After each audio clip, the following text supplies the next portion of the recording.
నమస్కారం. ప్రభుత్వ పథకాల అప్డేట్స్ ముఖ్యంగా ఇందిరమ్మ ఇళ్లకు సంబంధించి ప్రతి అప్డేట్, ప్రతి సమస్యని సాల్వ్ చేస్తూ మన ఛానల్లో వీడియోస్ అయితే వస్తాయి. తప్పకుండా సబ్స్క్రైబ్ చేసుకోండి, వీడియోస్ అయితే లైక్ చేసి ఉండండి. ఇక వివరాలకెళ్తే ఇందిరమ్మ ఇళ్లకు సంబంధించి దాదాపు 3 లక్షల ఇండ్లు అయితే మంజూరు చేశారు. ఇంకా 1,50,000 ఇండ్ల వరకు మంజూరు చేయాల్సి ఉంది మొదటి విడతగా. మళ్ళీ వచ్చే 4 ఏళ్లలో దాదాపు 20 లక్షల ఇళ్లు కట్టిస్తామని చెప్తున్నారు. కాబట్టి మొదటి ఫేజ్లో ఈ 4,50,000 ఇండ్లకు సంబంధించి పూర్తి అన్ని ఇండ్లకు ఫైనల్ లిస్ట్ పెట్టాలి అన్ని గ్రామాల్లో.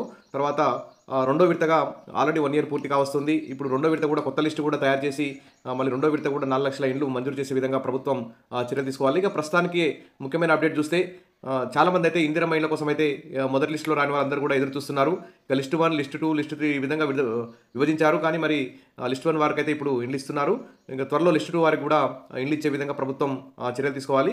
ఇక ప్రస్తుతానికైతే ఇందిరమ్మ ఇళ్లకు సంబంధించి 146 కోట్లు విడుదల చేసినట్టు గృహ నిర్మాణ సంస్థ ఎండి విపి గౌతమ్ అయితే వెల్లడించారు. లబ్ధిదారులకు ఇప్పటివరకు దాదాపు 1,435 కోట్లు రిలీజ్ చేసినట్లు హౌసింగ్ శాఖ ఎండి విపి గౌతమ్ గారు అయితే ఒక ప్రకటనలో తెలిపారు.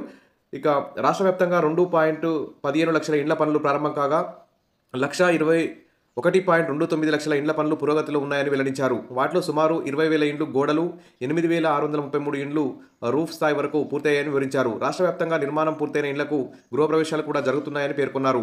ఇండ్ల నిర్మాణ పురోగతిని బట్టి ప్రతి సోమవారం లబ్ధిదారులకు ఆధార్ నెంబర్ ఆధారంగా నేరుగా బ్యాంక్ ఖాతాల్లో నగదును జమ చేస్తున్నట్లు తెలిపారు. ఆల్రెడీ టోల్ ఫ్రీ నెంబర్ కూడా ఇచ్చారు. మీకు ఏమైనా సందేహాలు ఉంటే మన ఛానల్లో వీడియో కూడా ఉంది. ఆ టోల్ ఫ్రీ నెంబర్కు ఫోన్ చేసి మీ యొక్క సందేహాలు కూడా నివృత్తి చేసుకోవచ్చు. మొత్తానికైతే ఇప్పుడైతే మొత్తం రాష్ట్ర వ్యాప్తంగా 4,50,000 ఇండ్లు మొదటి విడతలో కట్టిస్తామని చెప్పారు. కానీ 2,15,000 ఇండ్లు మాత్రమే ప్రస్తుతానికైతే ప్రారంభమయ్యాయి. మిగతా 2,15,000 ఇండ్లు కూడా వెంటనే మంజూరు చేసే విధంగా ప్రభుత్వం చర్యలు తీసుకోవాలి.